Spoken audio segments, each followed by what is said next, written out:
موضوع الدرس في فضيلة الجهاد في سبيل الله سورة الصف تفسير ابن كثير.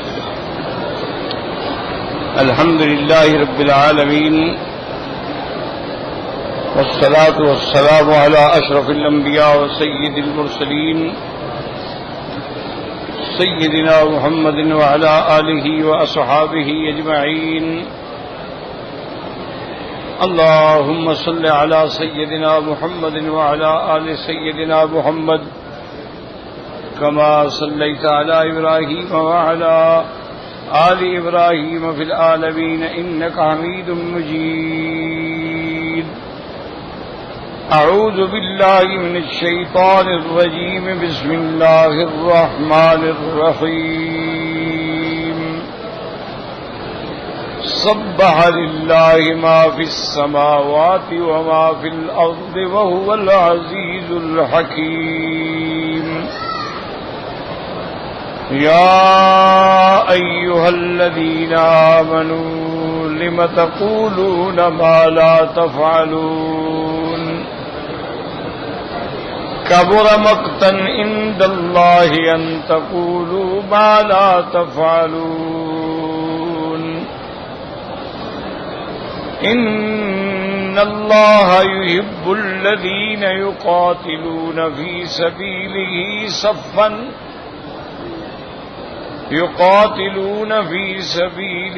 صفا كأنهم بنيان مرصوص. قال المؤلف والمفسر رحمه الله تعالى أدام النفع بعلومه وعلومكم في الدارين آمين إلى أن قال وقد روى الإمام أحمد وأبو داود عن عبد الله بن عامر بن ربيعة قال أتانا رسول الله صلى الله عليه وسلم وأنا صبي فذهبت لأخرج لألعب فقالت أمي يا عبد الله تعال أعتك فقال لها رسول الله صلى الله عليه وسلم وما أردت أن تأتيه قالت تمرا فقال أما إنك لو لم تفعلي كتبت عليك كذبة. اب مفسر رحمۃ اللہ علیہ فرماتے ہیں کہ امام احمد رحمۃ اللہ علیہ نے عبداللہ ابن عامر ابن ربیعہ سے یہ روایت نقل کی ہے رضی اللہ عنہ.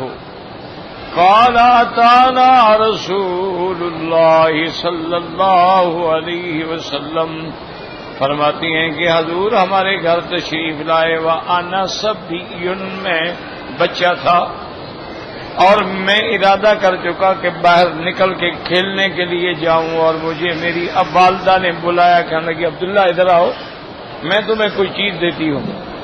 حضور صلی اللہ علیہ وسلم نے فرمایا کہ اچھا تم نے جو اس کو کہا ہے کیا ارادہ کیا دینے کا؟ اس نے کہا میرا خیال ہے کہ میں اس کو کھجور دوں گی.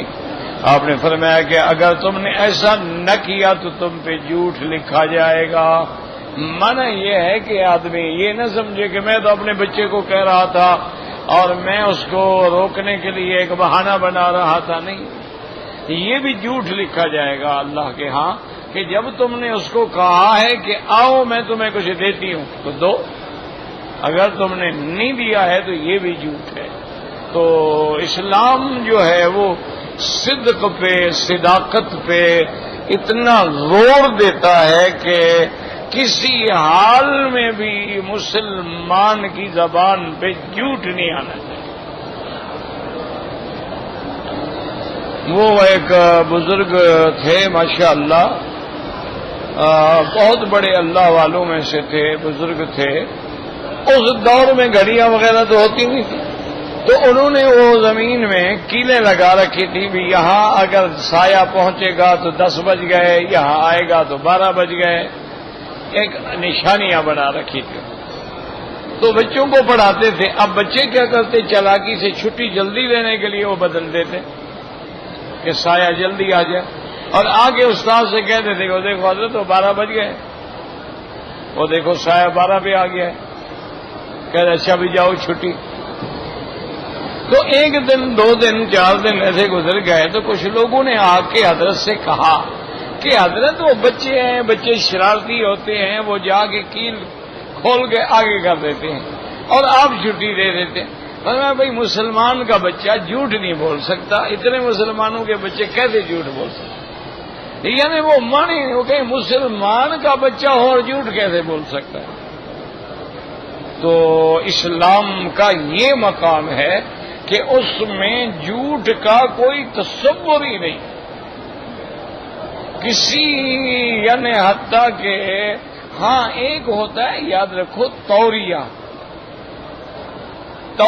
جو ہے وہ جائز ہے. ایک ہوتا ہے کہ آدمی دشمن کے مقابلے پہ لڑ رہا ہے اور دشمن کو دھوکہ دینے کے لیے اور پیچھے دیکھو اور تلوار مار دی، تو وہ بھی خدا نہیں سمجھا جاتا کہ ہر دشمن جو ہے ایک دوسرے کو مارنے کے لیے ایسی حرکتیں کرتا ہے. لیکن آدمی گھر سے، ملازمین سے، بچوں سے کبھی جھوٹ نہ بولے. ہمارے ایک استاد تھے، بزرگ تھے، اللہ ان کی قبر پہ کروڑوں رحمتیں فرمائے، بہت ہو گئے، بڑے اللہ والے آدمی.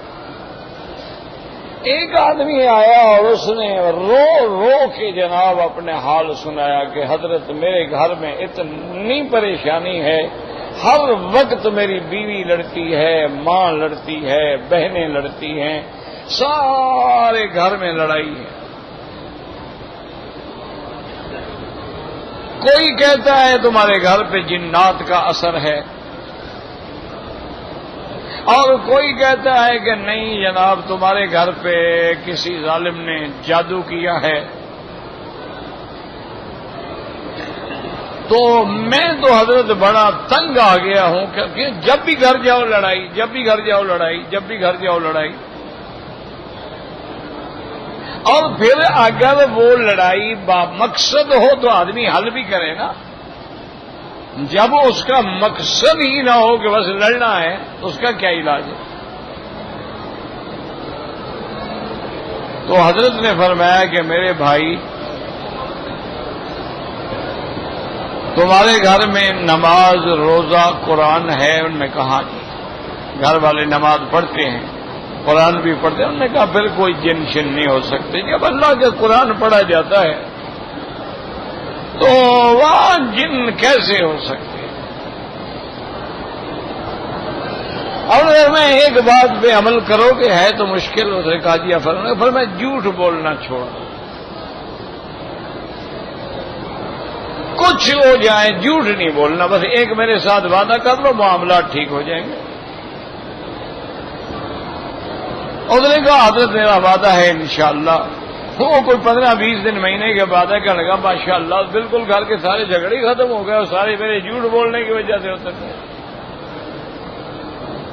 میں نے جب سے جھوٹ چھوڑ دیا، سب کو سچی بات کہہ دی اور ہنس کے اب سال کوئی ٹھنڈا ہو گیا. تو ایک جھوٹ چھوڑنے سے پورے گھر کا نظام بدل جاتا ہے. آپ جب جھوٹ بولتے ہیں پھر ایک جھوٹ کو کور کرنے کے لیے 100 جھوٹ بولنا پڑتا ہے، اور سچی بات کر دیں تو سانچ کو آنچ نہیں، پھر کوئی مسئلہ ہی نہیں. تو اس لیے اسلام کہتا ہے سچ بولو. اسی لیے سب سے بڑا مرتبہ انبیاء کے بعد کس کا ہے؟ صدیقی. اولئک مع الذین انعم اللہ علیہم من النبیین والصدیقین. سب سے بڑا مرتبہ نبوت کے بعد صدیقیت، کہ کچھ ہو جائے بس جھوٹ نہیں بول. میاں بیوی ہیں، گھر میں کوئی غلطی بھی ہو گئی، گناہ بھی ہو گئی، جھوٹ نہ بولے، مسئلہ حل ہو جائے. جب جھوٹ بولیں گے تو حل نہیں ہوگا. وذهب الامام مالک رحمہ اللہ تعالی الى انه اذا تعلق بالوعد عدم على الموعود وجب الوفاء به كما لو قال غيره تزوج ولك علي كل يوم كذا وزوج وجب عليه يعطيه ما دام كذلك لأنه تعلق بيد آدمی وهو مبني على المضائقة. وذهب الجمهور ولا إنه لا يجب مطلقا. امام مالک رحمت اللہ علیہ تو فرماتے ہیں کہ اگر آپ نے ایک بات کی ہے اور اس کے اندر گویا ایک وعدہ ہے تو لازم ہے کہ اس وعدے کو پورا کرو۔ مثلا تم نے کسی آدمی سے کہا کہ بھائی تزوج، تم شادی کر لو یار، والا کا علیہ کل یوم قضا، میں ہر دن تمہیں خرچے کے لیے اتنا پیسے دوں گا۔ اس نے شادی کر لی تو اب اس پہ واجب ہو گیا ہے کہ پورا کرے، کہ اس نے وعدہ کیوں کیا؟ اس نے جب وعدہ کیا ہے تو اس کو ہر حال میں پورا کرے۔ لأنه تعلق به حق آدمی، اس میں ایک آدمی کا حق بھی تو آ گیا۔ وهو مبنی علی المضائقہ، تکلیف تو ہے لیکن پورا کرنا ہوگا۔ اب جمہور کہتے ہیں کہ لا یجب مطلقاً واجب نہیں ہوتا جب تک کہ کوئی چیز شرط نہ کی جائے۔ وحملوا الآیۃ علی انہا نزلت حین تمنوا فریضۃ الجہاد علیہم فلما فرض نقل عنہ بعضهم كقولہ تعالی۔ جمہور کہتے ہیں کہ بابا اس آیت کا تعلق ان چیزوں سے نہیں ہے، اس آیت کا تعلق ہے کہ بعض لوگوں نے تمنا کی تھی کہ اگر اللہ پاک جہاد فرض کر دیں اور ہمیں جہاد کا موقع ملے تو ہم یہ کریں گے اور ہم یہ کریں گے اور ہم یہ کریں گے۔ جب جہاد آ گیا تو پھر گئے، اب بزدل بن کے بیٹھ گئے۔ تو یہ آیت ان کے لیے نازل ہوئی ہے۔ اب یہ نہیں ہے کہ جو بھی بات آدمی آپس میں کرے وہ بھی اسی حکم میں آ جائے، تو یہ مطلقاً نہیں ہے۔ یہ آیت بطور خاص اس واقعے میں نازل ہوئی ہے کہ لوگوں نے کہا کہ ہم پر جہاد کا موقع ملا، جب جہاد فرض ہوا اب کمزور ہو گئے۔ اللہ نے اسی کو دوسری جگہ قرآن میں بیان فرما دیا، الم تر الی الذین قیل لهم کفوا ایدیکم وَأَقِيمُوا الصَّلَاةَ وَآتُوا الزَّكَاةَ فَلَمَّا كُتِبَ عَلَيْهِمُ الْقِتَالُ إِذَا فَرِيقٌ مِّنْهُمْ يَخْشَوْنَ النَّاسَ كَخَشْيَةِ اللَّهِ أَوْ أَشَدَّ خَشْيَةً وَقَالُوا رَبَّنَا لِمَ كَتَبْتَ عَلَيْنَا الْقِتَالَ لَوْلَا أَخَّرْتَنَا إِلَىٰ أَجَلٍ قَرِيبٍ قُلْ مَتَاعُ الدُّنْيَا قَلِيلٌ وَالْآخِرَةُ خَيْرٌ لِّمَنِ اتَّقَىٰ وَلَا تُظْلَمُونَ فَتِيلًا أَيْنَمَا تَكُونُوا يُدْرِككُّمُ الْمَوْتُ وَلَوْ كُنتُمْ فِي بُرُوجٍ مُّشَيَّدَةٍ۔ تو جب ان کو یہ کہا گیا اور اللہ نے قتال فرض کر دیا، اب لوگ ڈرنے لگے، او کیسے لڑیں گے کیسے لڑیں گے، اور کہنے لگے یا اللہ ہم پر آپ نے کیوں جہاد فرض کر دیا ہے، اگر مؤخر کر دیتے، اگر اس کو نہ کرتے تو ہم فائدہ اٹھا لیتے۔ تو اللہ نے فرمایا بدبختو، دنیا کا تو متاع ہی تھوڑا ہے، متاع دنیا قلیل ہے، اصل چیز تو آخرت ہے، اور تم پر ذرے کے برابر دھاگے کے برابر بھی ظلم نہیں کیا جائے گا۔ باقی تم جہاد سے ڈر رہے ہو کہ موت آ جائے گی، موت تو تمہیں ویسے بھی نہیں چھوڑے گی، تم کسی محلوں کے اندر بھی بیٹھ جاؤ، موت نے تو آنا ہے۔ تو جب موت نے آنا ہے تو پھر آدمی باعزت طریقے سے جہاد کر کے اللہ کے راستے میں کیوں نہ شہادت قبول کرے۔ اسی لیے لکھا ہے علماء نے کہ حضرت علی رضی اللہ تعالی عنہ جب دشمنوں سے مقابلہ ہوتا، جہاد ہوتا، لڑائی ہوتی، تو حضرت علی رضی اللہ تعالی عنہ اتنے بہادر آدمی تھے کہ بالکل دشمنوں کے جم گھٹ کے اندر جا کے گھس جاتے۔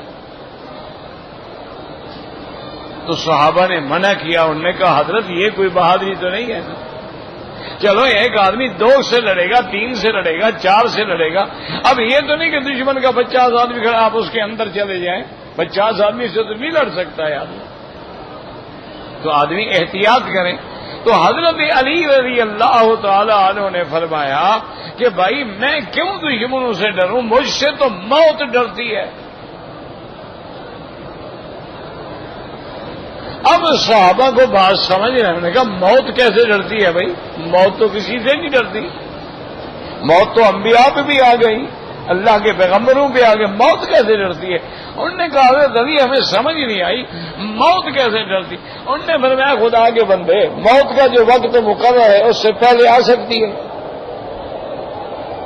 انہوں نے کہا نہیں، انہوں نے کہا بھائی میں جتنی زیادتی کروں وقت سے پہلے تو نہیں آئے گی، وہ بھاگ جائے گی، تو موت تو مجھ سے ڈرتی ہے، اپنے وقت بھی آئے گی، اور جب وقت آئے گا پھر کوئی ٹالے گا نہیں۔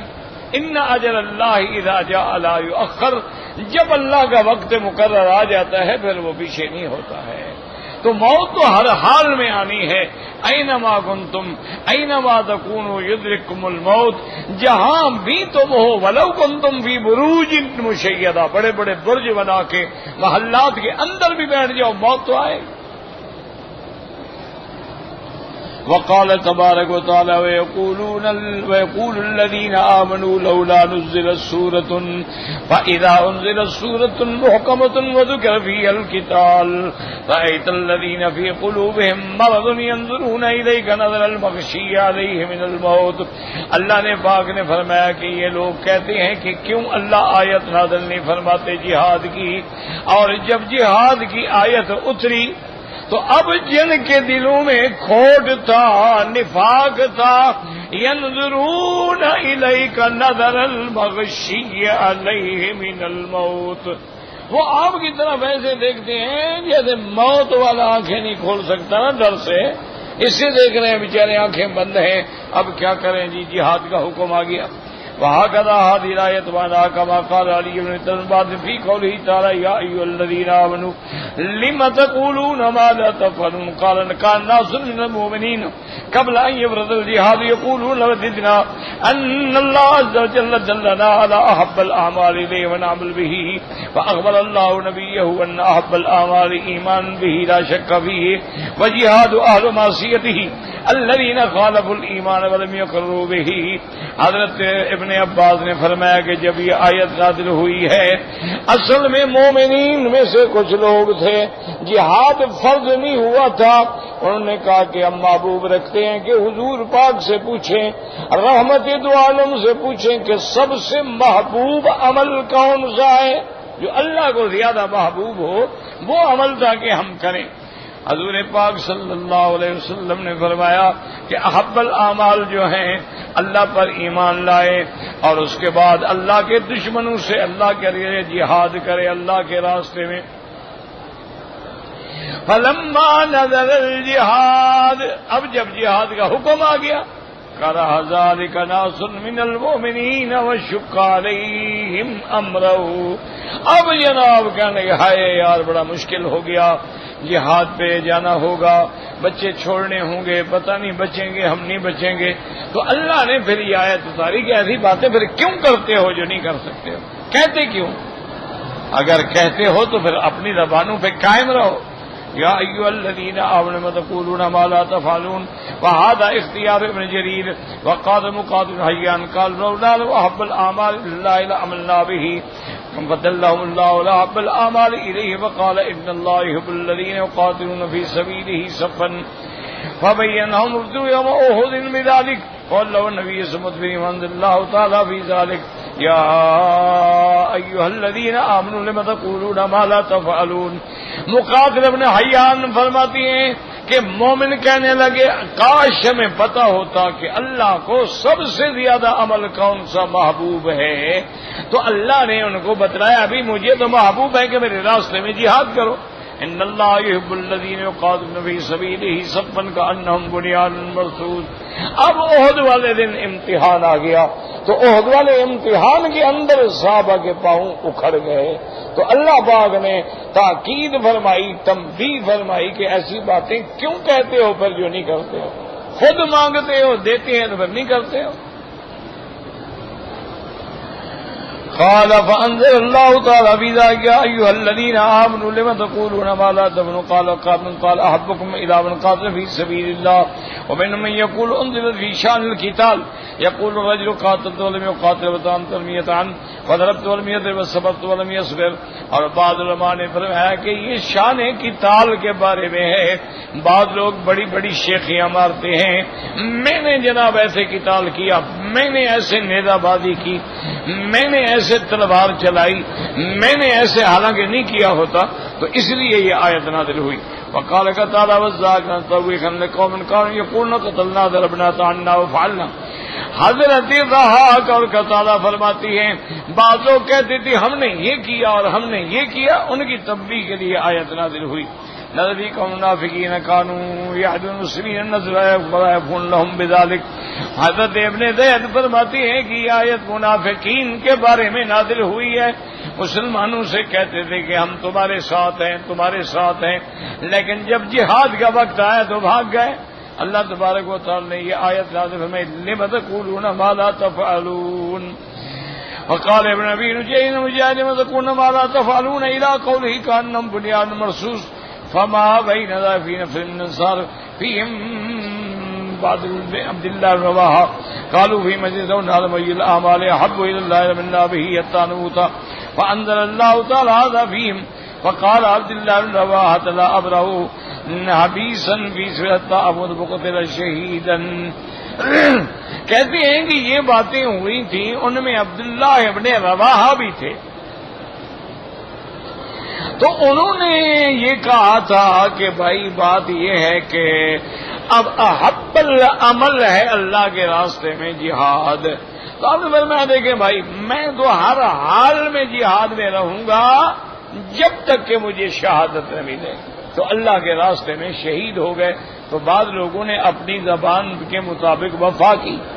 وقال ابن ابي حاتم حدثنا ابي قال حدثنا فرقة بن بالمغراء قال حدثنا علي بن مسعر عن داود بن هند عن ابي حرب بن ابي الاسود الديلي النبي قال بعث ابو موسى الى قراء البصره دخل منهم 300 رجل كلهم قد قرأ القرآن فقال أنتم قراء أهل البصرة خيارهم فقال كنا نقرأ سورة كنا نشبهها بإحدى المسبحات فأنسيناها غير أني كتبت منها يا أيها الذين تقولون ما لا تفعلون فنكتب شهادة في أعناقكم فتسألون عن يوم القيامة. هذا قال إن الله يبذل قال سبيل سمن كان بنيان مرصوص. فهذا إخبار من الله تعالى بمحبته عباده المؤمنين إذا صفوا مواجهين لأعداء الله في يوم الوغى يقاتلون في سبيل الله من قبل بالله تكون كلمة الله العليا ودينه والظاهر إلى سائر الأديان. حضرت ابی الاسود الدہلی فرماتے ہیں اپنے والد سے کہ حضرت ابو موسیٰ نے قراء اہل البصرہ کو آپ نے بھیجا. فدخل علیہ طلب کیا تو 300 آدمی آئے، سب ماشاءاللہ حافظ تھے. فقال انتم قراء اہل البصرہ، ہم نے فرمایا کہ تم اہل بصرہ کے قاری بھی ہو اور سب سے زیادہ عزت والے لوگ بھی ہو. وقال كنا نقرأ سورة كنا نشبهها بإحدى المسبحات فأنسيناها غير أنه. وہ کہنے لگے کہ ہم ایک سورت پڑھتے تھے مسبحات میں سے، ہمیں وہ بھلا دی گئی ہے. یا فقط ارشاد بھی آنا کہ منقط ارشاد بھی آنا کہ کیا زیادہ کہا تھا. اب میں اگر تم یہ کہتے ہو تو ہم لکھ کے شہادت تمہارے گلے میں ڈالیں گے، قیامت والے دن تم گواہی دو گے. اس لیے اللہ نے فرمایا ان اللہ یحب الذین یقاتلون فی سبیلہ صفا کانہم بنیان مرصوص. یہ اللہ کی طرف سے خبر ہے. اللہ اپنے ان بندوں کو محبوب رکھتے ہیں جو دشمن کے سامنے صفیں باندھتے ہیں اور دشمن کے سامنے لڑائی کے موقع پہ قائم دائم رہتے ہیں. یقاتلون فی سبیل اللہ، کافروں سے لڑتے ہیں تاکہ اللہ کا کلمہ توحید جو ہے بلند ہو جائے، اللہ کا دین جو ہے غالب آ جائے باطل ادیان پہ. قال الامام احمد بن علي بن عبد الله قال حدثنا هشيم قال اخبرنا مجالد الرداء عن ابي سعيد الخدري رضي الله تعالى عنه قال قال رسول الله صلى الله عليه وسلم ثلاثه يذكر الله إليهم الرجل يقوم من الليل والقوم إذا صفوا للصلاة والقوم إذا صفوا للصلاة للقتال.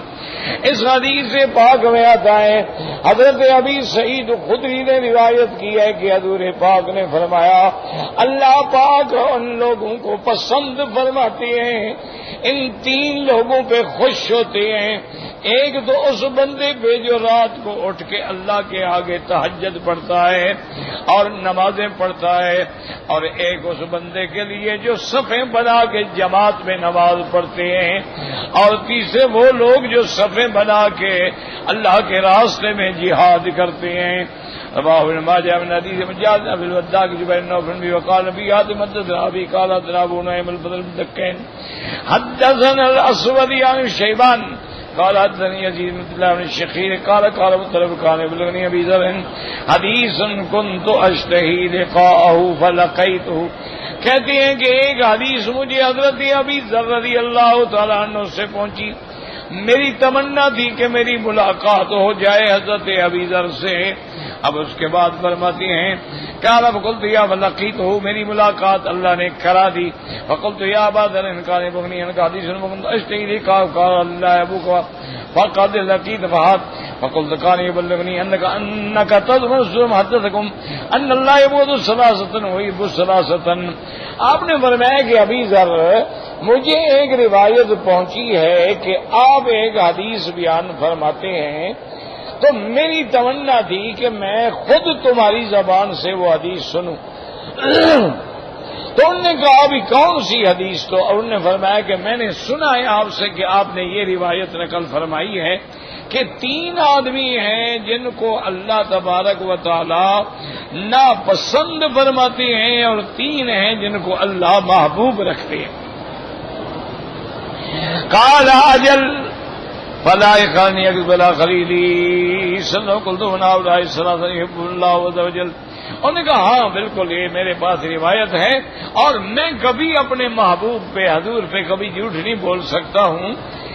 آپ نے فرمایا کہ جن کو اللہ محبوب رکھتے ہیں وہ 3 بندے یہ ہیں، رجل غزا فی سبیل اللہ، اللہ کے راستے میں جہاد پہ نکلا،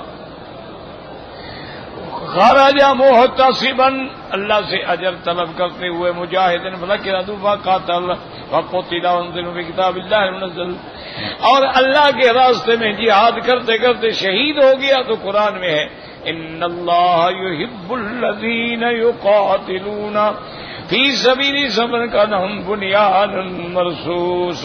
وذکر الحدیث هكذا اور من حدیث سے وعدل الوقت وقد اخرج الترمذی والنسائی من شعبہ مسلم وترمذی مشاهد ان زید بن ذبیان نبی صلی اللہ علیہ وسلم ابسط من الزق وتم وقد بارد الله في موضع الا الحمد، یعنی انہوں نے اختصاراً صرف مجاہدین کا ذکر فرما دیا۔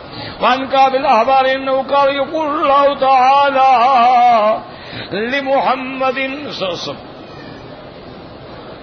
عبدی المتوکل المختار، میرا بندہ حضرت محمد مصطفیٰ صلی اللہ علیہ وسلم اللہ پہ توکل کرنے والے ہیں اور اللہ کے پسندیدہ ہیں۔ لیس بفظ ولا غلیظ، آپ گندی بات زبان سے نہیں نکالتے، سخت بات نہیں کہتے، ولا سخاب فی الاسواق، اور نہ بازار میں جا کے شور کرتے ہیں، ولا یجزی بالسیئۃ السیئۃ، اگر کوئی آپ سے برائی کرے اس کا بدلہ برائی سے نہیں لیتے ہیں، ولیکن یعفو ویغفر، بلکہ معاف کر دیتے ہیں۔ مولدہ بمکہ وہجرتہ بالطابۃ، آپ کی پیدائش جو ہے مکے میں ہوگی اور آپ کی ہجرت جو ہے طیبہ یعنی مدینہ منورہ میں ہوگی۔ وملکہ والشام، اور آپ کا ملک جو ہے وہ شام تک جائے گا۔ وامتہ الحمادون، اور آپ کی امت جو ہے وہ حمادون، کیا معنی؟ ہر حال میں اللہ کا شکر کرنے والے، یحمدون اللہ علی کل حال وفی کل منزلۃ لہم دوی کدوی النعلب جوی السماء بالسحر، اور جہاں ٹھہرتے ہیں ایسے آواز ہوتی ہے جیسے شہد کی گنگناہٹ ہوتی ہے، مانا قرآن پڑھ رہے ہوتے ہیں، آپ تہجد پڑھ رہے ہوتے ہیں۔ یوزون باطرافہم ویعتذرون علی انصافہم، وہ وضو کرتے ہیں، ہاتھ دھوتے ہیں اور چادریں اپنی کمر پہ باندھنے والے ہیں۔ صفہم فی القتال مثل صفہم فی الصلاۃ، اور دشمن کے سامنے بھی ایسے صفیں بنا کے کھڑے ہوتے ہیں جیسے نماز میں کھڑے ہوتے ہیں۔ اللہ نے پھر اس کے بعد آپ نے یہ آیت پڑھی ان اللہ یحب الذین یقاتلون فی سبیلہ صفا کانہم بنیان مرصوص۔ رعاة الشمس، سورج پہ نظر رکھنے والے، کیا معنی؟ یصلون الصلاۃ حیث ادرکتہم ولو علی ظہر دابۃ، کہ جب نماز کا وقت آئے تو فوراً ادا کرتے ہیں، حتیٰ کہ اگر ان کو جانور کی پشت پہ بیٹھ کے بھی نماز پڑھنی پڑے تو نماز پڑھتے ہیں۔ رواه نبيات المقاصد بين في قوله تعالى ان الله يحب الذين يقاتلون في سبيله قال كان رسول الله لا يقاتل الا يصافهم. حضور جب بھی دشمن سے مقابلہ ہوتا تو صفیں بناتے تھے. فهذا تعلیم من اللہ تبارک و تعالی للمؤمنین كأنهم بنيان مرصوص. ان کی صفیں ایسی مضبوط ہوتی ہیں جیسے اینٹ کے ساتھ اینٹ کو لگا دیا جائے تو مضبوطی ہو جاتی ہے. بعض فی بعض میں صف بل کی طرف کا منتصم بعض الى بعض میں کرم بعض کا مریا اے مثبت لا یزول جم جاتے ہیں کھڑے ہو کے. وقال تعالی کا انہم بنیان مرصوص الم تر الى صاحب البنیان کیف لا یحب ان یختلف بنیانہ. دیکھا نہیں جو دیوار بناتا ہے کیسے جوڑ جوڑ کے اپنے اینٹیں رکھتا ہے. فكذلك الله لا يحب ان يختلف امره وان الله صف المؤمنين في قتالهم وصفهم في صلاتهم. اللہ بھی چاہتے ہیں کہ میرے راستے میں آپ جمے رہیں. فعليكم بامر الله فانه يسر ما خلقه. اور تمہارے لیے لازم ہے کہ اللہ کے ہر حکم کی تعمیل کرو. وقال ابن جرير سعيد بن عمرو السكوني قال حدثنا بكير بن ابي بكر بن مريم بن يحيى بن جابر الطائي النبي بحرية قال قال يكرم قتال على الخيل يسمى قتال الارض. یعنی صحابہ یہ چاہتے تھے ہم زمین پہ کھڑے ہو کے لڑیں بجائے سوار ہو کے لڑنے کے. کیوں صفیں تو پھر زمین پہ بنتی ہے نا سیدھی. ان اللہ يحب الذين يقاتلون في سبيله كأنهم بنيان مرصوص. وكان ابو بحریت گزارے تمہیں التفت الصف فجئوا فی اللہ. وہ فرماتے تھے دیکھو اگر صف میں ٹیڑھا ہوں تو پھر مجھے یہاں مارا کرو تاکہ صف میں سیدھا ہو جاؤں. تو نماز کی صف ہو یا جہاد کی صف ہو اللہ تبارک و تعالی اپنے مومن بندوں کو محبوب رکھتے ہیں. واللہ اعلم.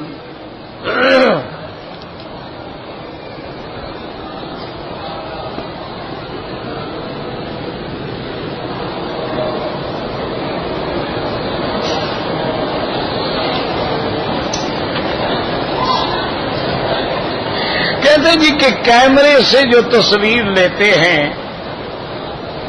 یا موبائل کے کیمرے کی تصویر لیتے ہیں اور کمپیوٹر میں محفوظ کرتے ہیں تو اس کا کیا حکم ہے؟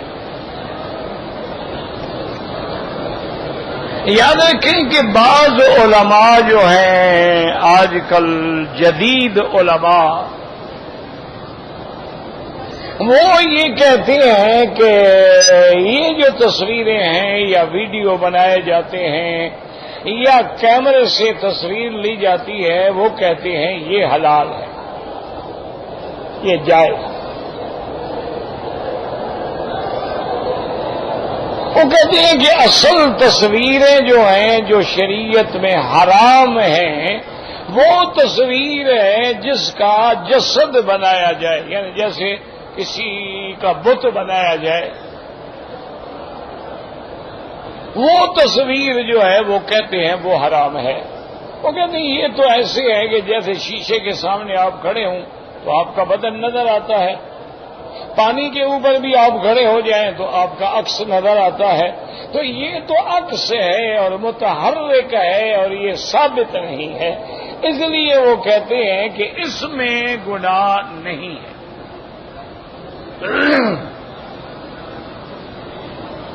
اور وہ کہتے ہیں کہ قرآن پاک میں جو لفظ تصویر ہے هو الذی یصورکم فی الارحام کیف یشاء. اللہ تبارک و تعالی ارحام امہات میں تمہاری کیسی کیسی شکلیں بناتے ہیں تصویر بناتے ہیں. تو کہتے ہیں کہ ارحام امہات میں بچے کا جسد بنایا جاتا ہے فوٹو تو نہیں ہوتا. تو لہذا وہ کہتے ہیں کہ تصویر جس کا تجسید ہو تمثیل ہو یا بت بنایا جائے وہ تو حرام.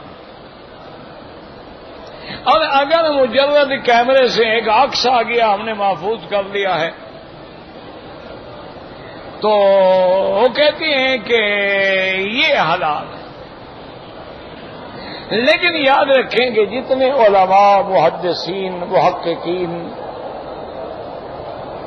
وہ فرماتی ہیں کہ بالکل یہ بات جو ہے غلط ہے، بلکہ حضور صلی اللہ علیہ وسلم نے لعن اللہ المصور والمصور اللہ، آپ نے فرمایا اللہ کے نبی نے اور اللہ نے لعنت کی ہے اس سے جو تصویر بناتا ہے یا بنواتا ہے۔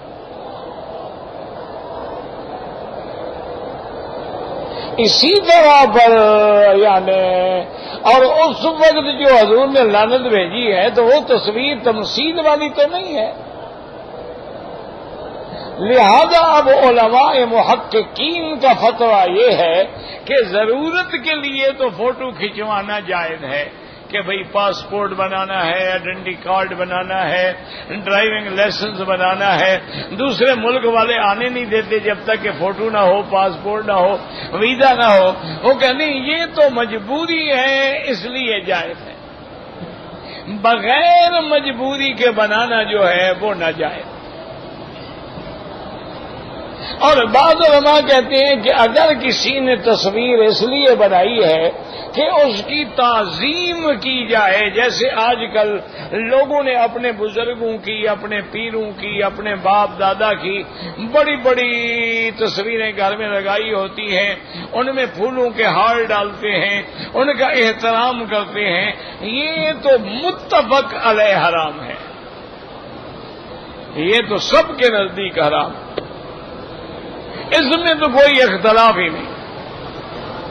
اچھا، وہ تصویریں جو ایسی چیزوں کی ہیں جن میں جان نہیں ہوتی، کیا مانا؟ آپ نے تاج محل کا فوٹو بنا لیا، آپ نے کعبۃ اللہ کی تصویر بنا لی، آپ نے روضہ رسول اللہ کی تصویر بنا لی، آپ نے حرمین الشریفین کی تصویر بنا لی، آپ نے کسی دیوار کی تصویر بنا لی، آپ نے کسی چلتے ہوئے دریا کی تصویر بنا لی، آپ نے کسی وادی کی کوئی سین نقل کر لیا، لیکن اس میں جاندار نہ ہو تو اس میں کوئی حرج نہیں ہے۔ اگر انسان بھی اندر ہے تو پھر ناجائز ہے۔ تو بہرحال میرا اپنا ایک طالب العلم کی حیثیت سے خیال یہ ہے، احتیاط کریں، بغیر ضرورت کے نہ بنائیں، اگر ضرورت ہے تو پھر مجبوری ہے۔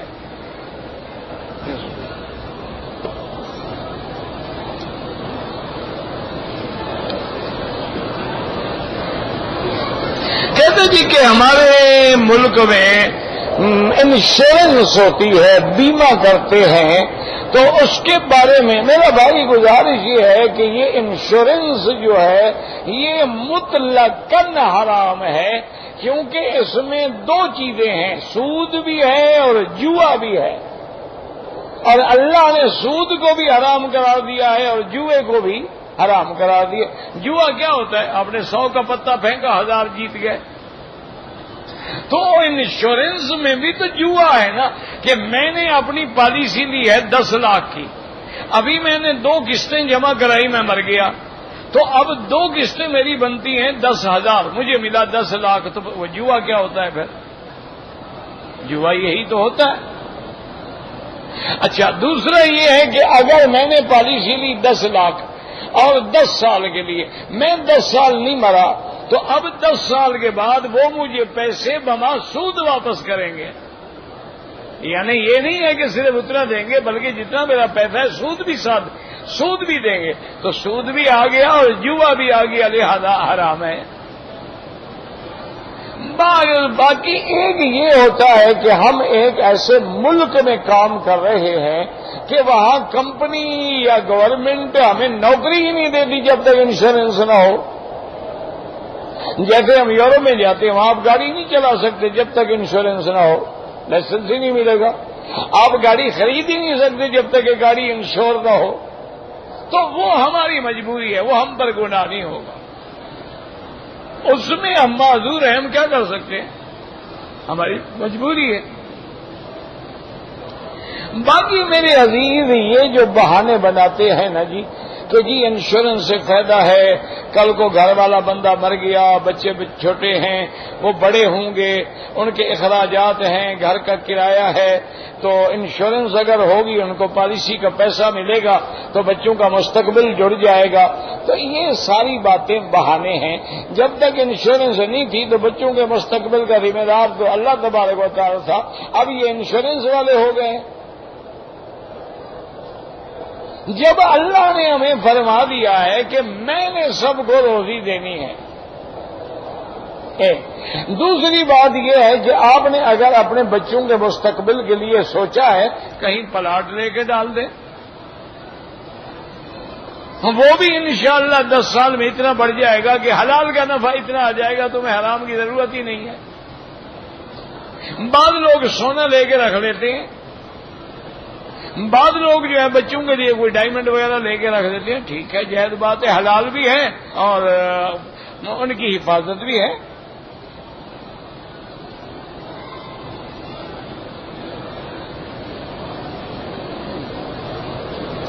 کہتے جی کہ ہم زیارتیں کرنے کے لیے عرفات چلے گئے تو کیا واپسی میں عمرہ ضروری ہے؟ بالکل نہیں.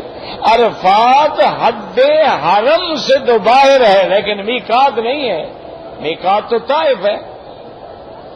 میقات سے باہر جائیں تو واپسی پہ احرام ضروری ہے، لیکن عرفات ہے یہ تو حد حرم سے باہر ہے.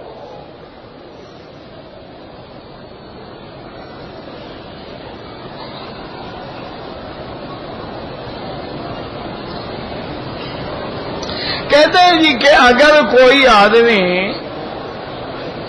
2 یا 3 طواف اکٹھے کر لے، مثلا عصر کے بعد اس نے طواف کیا، مغرب کے بعد 2 رکعت پڑھ لے، بالکل، کیونکہ عصر کے بعد تو پڑھنا منع ہے، لہذا مغرب کے بعد پڑھ لے. اچھا، منع نہ ہو تب بھی جائز ہے، لیکن افضل یہ ہے کہ ہر طواف کے بعد 2 رکعت پڑھی جائیں. اگر کسی نے 2-3 طواف کر لیے بعد میں 2 رکعت پڑھ لی، جائز ہے.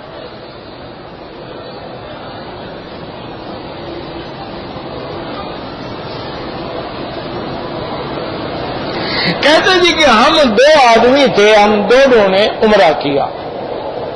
عمرہ کرنے کے بعد، طواف کرنے کے بعد، صفا مروہ دوڑنے کے بعد میں نے اس کے سر پہ اس طرح پھیرا، اس نے میرے سر پہ اس طرح پھیر دیا. بالکل ٹھیک ہے، کوئی بات نہیں، لیکن یاد رکھنا شرط ہے کہ دونوں طواف بھی کر چکے ہوں اور صفا مروہ بھی دوڑ چکے ہوں.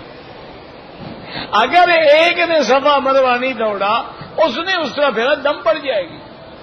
اگر دونوں طواف کر چکے ہیں، صفا مروہ دوڑ چکے ہیں، اب اپنے سر پہ اس طرح پھیر دیں یا ایک دوسرے کے سر پہ اس طرح پھیر دیں، بالکل جائز ہے.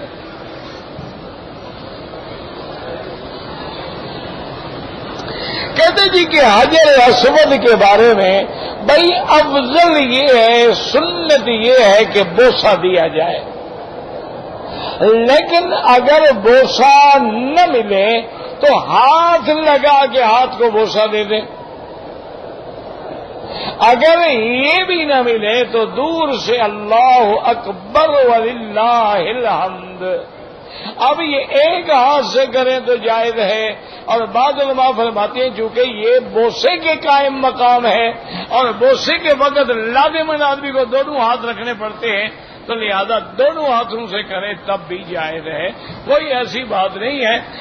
اچھا، نہ بھی کرے تو کوئی بات نہیں ہے. پہلی دفعہ اور آخری دفعہ کرنا ضروری ہے، درمیان میں اس نے اشارہ ہی نہیں کیا، کوئی حرج نہیں، وہی طواف میں نقص نہیں آئے گا. اور دوسری، ان چیزوں کو اتنا اہم نہ بنا لیں کہ آدمی لڑائی لڑے.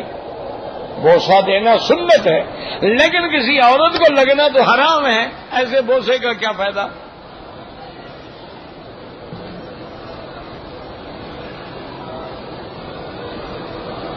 کہتے جی کہ قرآن مبارک کے بارے میں اور اللہ کی ذات کے بارے میں میرے دل میں بڑے گندے گندے وسوسے آتے ہیں، آتے رہے. تم خود نہ لے آؤ، ان کو آتے ہیں تو ان کو آنے دو. شیطان حملہ کر رہا ہے، کوئی اعوذ باللہ من الشیطان الرجیم پڑھ لو، لا حول ولا قوت الا باللہ العلی العظیم پڑھ لو، اللہ کا ذکر شروع کر دو، درود شریف پڑھنا شروع کر دو. وسوسے آنا جو ہے یہ بری بات نہیں ہے. شیطان وسوسہ ڈالتا ہی تب ہے جب تم ایمان کی طرف آ رہے ہو. اگر تم ایمان پر نہ ہو شیطان کو محنت کرنے کی کیا ضرورت ہے؟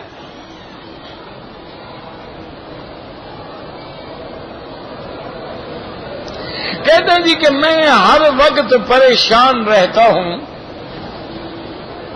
اور مجھ پر ایک کیفیت ہوتی ہے کہ ڈر رہتا ہے. اس کا علاج جو ہے نا میرا بھائی وہ اللہ کا ذکر ہے. الا بذکر اللہ تطمئن القلوب. اللہ نے فرمایا میرے بندو خبردار میرے ذکر میں اطمینان ہے. دواؤں میں اطمینان نہیں ہوتا ہے. آپ تنہا بیٹھ جائیں اور اللہ کا ذکر کریں, آپ فکر کریں, آپ مراقبہ کریں, آپ قرآن پڑھیں اور بڑے سکون کے ساتھ یقین کے ساتھ اللہ کے ذکر سے انشاءاللہ وہ ڈپریشن بھی ختم ہو جاتی ہے, پریشانیاں بھی ختم ہو جاتی ہیں اور ڈر جو ہے وہ بھی ختم ہو جاتا ہے. کیونکہ جب آدمی کا اللہ پر یقین ہوتا چلا جائے گا ڈر ختم ہو جائے. بھئی جو کچھ ہونا ہے میرے اللہ نے کرنا ہے وہ تو روک نہیں سکتا. ڈروں یا مروں کیا کروں گا؟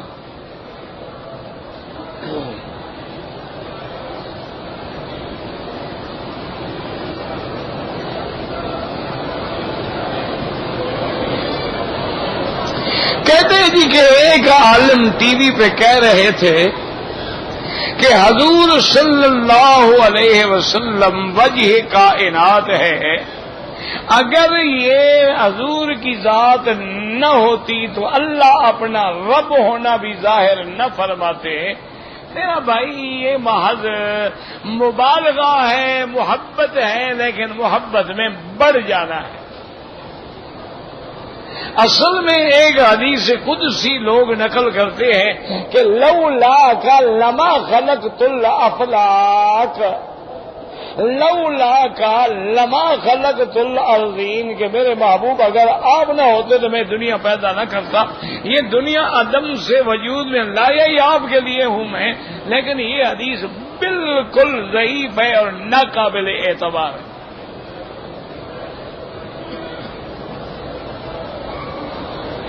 اسی لیے ہمیشہ ایک ہوتا ہے کہ انسان بربنائے محبت کہتا ہے. دیکھو نا جی, مثلا ہمیں ایمان ملا کس سے؟ حضور سے. اگر حضور پاک ہمیں ایمان نہ سکھاتے ہم کہاں سے سیکھتے؟ اگر ہمیں دین ملا, نماز ملی, روزہ ملا, حج ملا, کہاں سے ملا؟ اللہ براہ راست تو نہیں دیں گے نا, حضور کے واسطے سے ہی دیں گے نا. تو اس طرح اگر آدمی بربنائے محبت کہہ دیتا ہے, لیکن آپ اس کو یہ نہیں کہہ سکتے کہ یہ قرآن و حدیث ہے.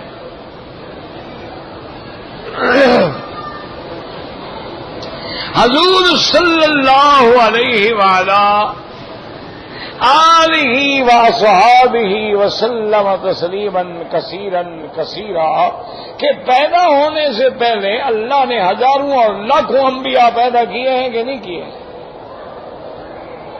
پھر ان کو پیدا کرنے کی کیا ضرورت تھی؟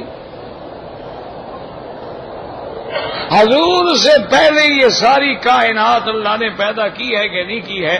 باقی یہ کہنا کہ سب سے پہلے اللہ نے آپ کا نور بنایا تھا وہ تو حدیث ہی غلط ہے. اس سے عقیدہ نہیں ثابت, زیادہ سے زیادہ حدیث ضعیف ہے. اور بعض علماء کہتے ہیں کہ نوری کا معنی ہے روح ہی. عالم ارواح میں اللہ نے حضور کے روح کو پہلے پیدا فرمایا. تو اس لیے بہرحال اس میں کوئی شک نہیں ہے, ہر مسلمان کا یہ عقیدہ ہے کہ اللہ کی ذات کے بعد مخلوق میں افضل الکائنات اگر کوئی ذات ہے تو حضرت محمد مصطفیٰ صلی اللہ علیہ وسلم.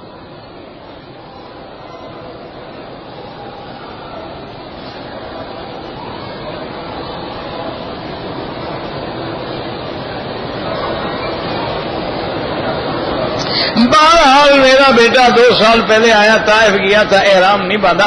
کیوں گیا تھا؟ اگر کوئی ڈیوٹی تھی تو کوئی حرج نہیں, احرام نہیں باندھا. ایسے کیا تھا نہیں باندھا تو اس کے ذمہ دم ہے.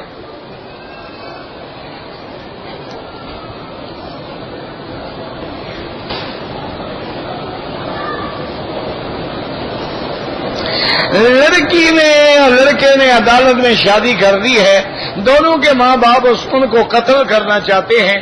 بہرحال قتل کرنا تو بالکل ناجائز ہے. ایک انہوں نے گناہ کیا تو اس سے بھی بڑا گناہ کرنا چاہتے ہو. ایک تو انہوں نے گناہ کیا کہ ولی کے بغیر نکاح کر لیا، جو بعض علماء کے نزدیک نکاح ہوتا ہی نہیں، ساری زندگی زنا شمار ہوگا.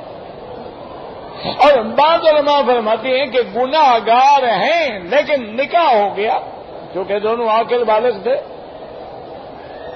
تو بہرحال یہ غلط بات ہے کہ آپ ان کو قتل کریں اور کاروکاری کریں، یہ تو اور بڑا گناہ ہے.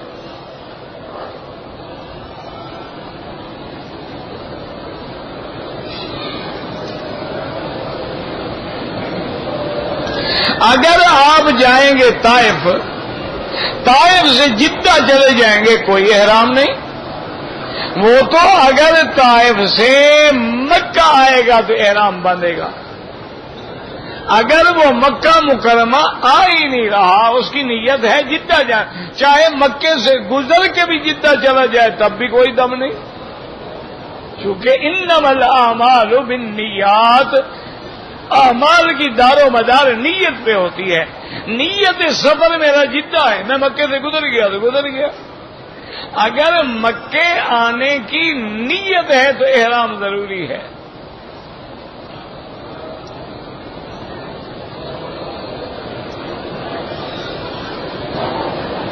کہتے جی کہ پہلے چکر میں حجر اسود پر پہنچنے سے پہلے یاد آیا تو میں نے کندھا نکالا. ٹھیک، کوئی بات نہیں ہے، ایک سنت ہے، ثواب ہے، نہیں بھی نکالا تو کچھ نہیں ہوگا.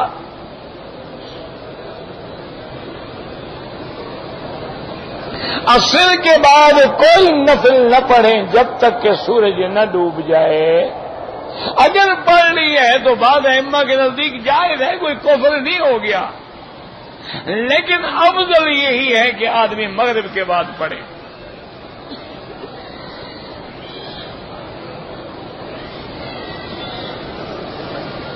کہتے جی کہ حالت احرام میں مجھے اونگ آئی اور اسی طرح میرا ایک بال ٹوٹ گیا، کچھ بھی نہیں ہوتا ہے.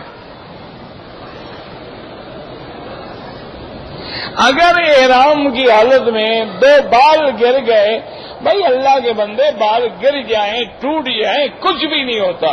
ٹوٹتا گرتا وہی بال ہے جو مردہ ہوتا ہے.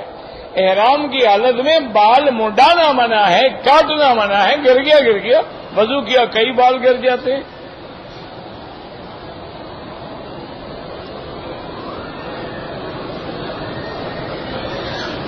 اگر ہم نے ایک طواف ختم کیا ہے اور دوسرا طواف شروع کرے، اس کے لیے دوبارہ واپس آئیں گے اپنی جگہ، دوبارہ نیت کر کے پھر بسم اللہ اللہ اکبر کہہ کے پھر شروع کریں.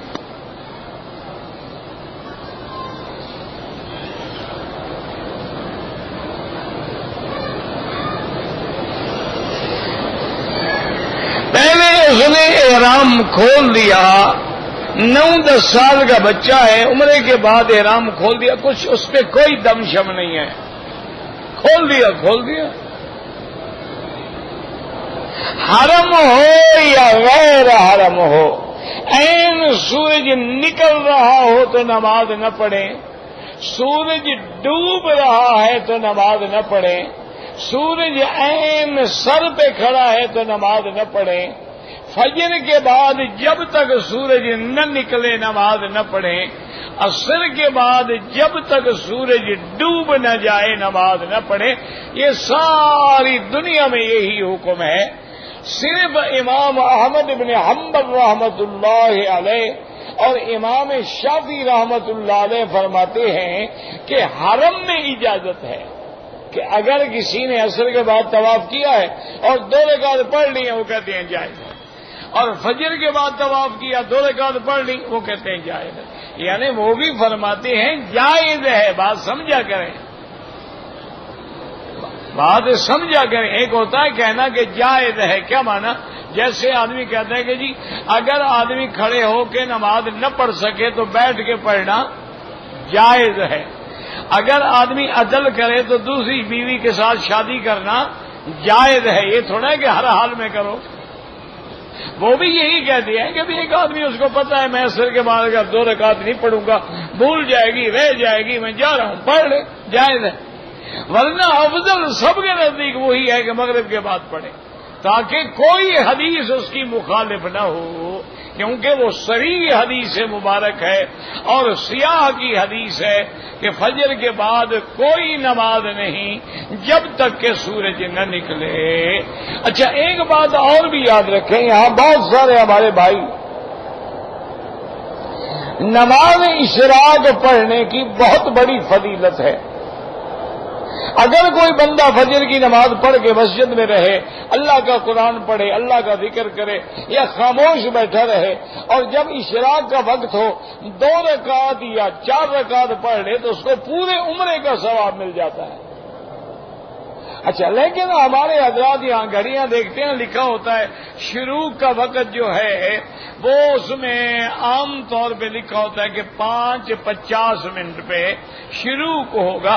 یہ شروع ہے، یہ نماز اشراق کا وقت نہیں ہے، یہ ہے شروع شمس، سورج نکلنے کا وقت ہے۔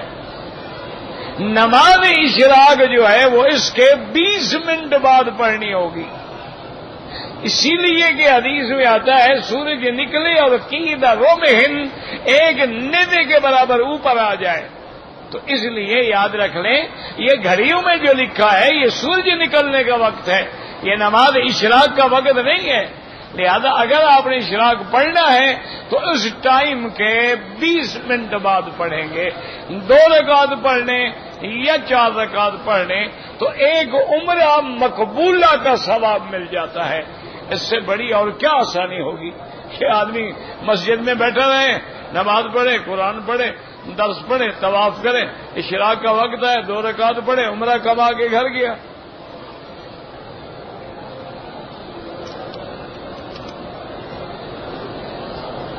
اگر مجھے غلطی کی وجہ سے شک پڑ گیا، میں نے 7 کے بجائے ایک اور چکر بھی لگا لیا 8واں، کوئی بات نہیں، شک پڑ گیا، کوئی مسئلہ نہیں۔ اگر واقعتاً آپ نے ٹھیک چکر لگایا 7 ہو گئے، اگر ایک زیادہ ہو گیا کوئی فرق نہیں پڑتا، کیونکہ آپ نے غلطی کی بنا پہ، شک کی بنا پہ کر لیا ہے ایک چکر، اس میں کوئی حرج نہیں۔ واللہ اعلم۔ ربنا تقبل منا انك انت السميع العليم وتب علينا انك انت التواب الرحيم۔ یا اللہ یا اللہ یا اللہ یا رحمان یا رحیم یا حی یا قیوم یا ذا الجلال والاکرام یا الہی الہنا الہ کل شیء الہا واحدا لا الہ الا انت اللہم انت الميسر لكل يسير وانت على كل شيء قدير اللهم يسر امورنا وامور اولادنا واولاد اولادنا وبناتنا وبيوتنا واخواننا واصحابنا وامور من اوصانا واستوصانا وامور المسلمين اللهم يسر امورنا مع الراحة لقلوبنا وابداننا والسلامة والعافية في ديننا ودنيانا اللهم لا تجعل مصيبتنا في ديننا ولا تجعل الدنيا أكبر همنا ولا مبلغ علمنا اللهم لا تسلط علينا بذنوبنا من لا يخافك فينا ولا يرحمنا یا اللہ بیماروں کو شفا عطا فرما، یا اللہ بیماروں کو شفا عطا فرما، یا اللہ بیماروں کو شفا عطا فرما، یا اللہ ہماری ظاہری باطنی روحانی جسمانی نفسانی سب بیماریاں پریشانیاں آپ نے رحمت سے دور فرما، یا اللہ عالم اسلام پہ رحم فرما، عالم اسلام کی عزت و غلبے کا فیصلہ فرما، یا اللہ کفار کی ذلت کا فیصلہ فرما، یا اللہ بلد الامین اور حرمین الشریفین کو قیامت تک ہر فتنے سے محفوظ فرما، یا اللہ پاکستان پہ رحم فرما، یا اللہ مسلمان جس ملک میں بھی ہے اس کی جان مال آبرو عزت کی حفاظت فرما، ربنا آتنا فی الدنیا حسنۃ وفی الآخرۃ حسنۃ وقنا عذاب النار سبحان ربک رب العزۃ عما یصفون وسلام علی المرسلین والحمد للہ رب العالمین اللهم صل علی سیدنا محمد وعلی آل سیدنا محمد وبارک وسلم.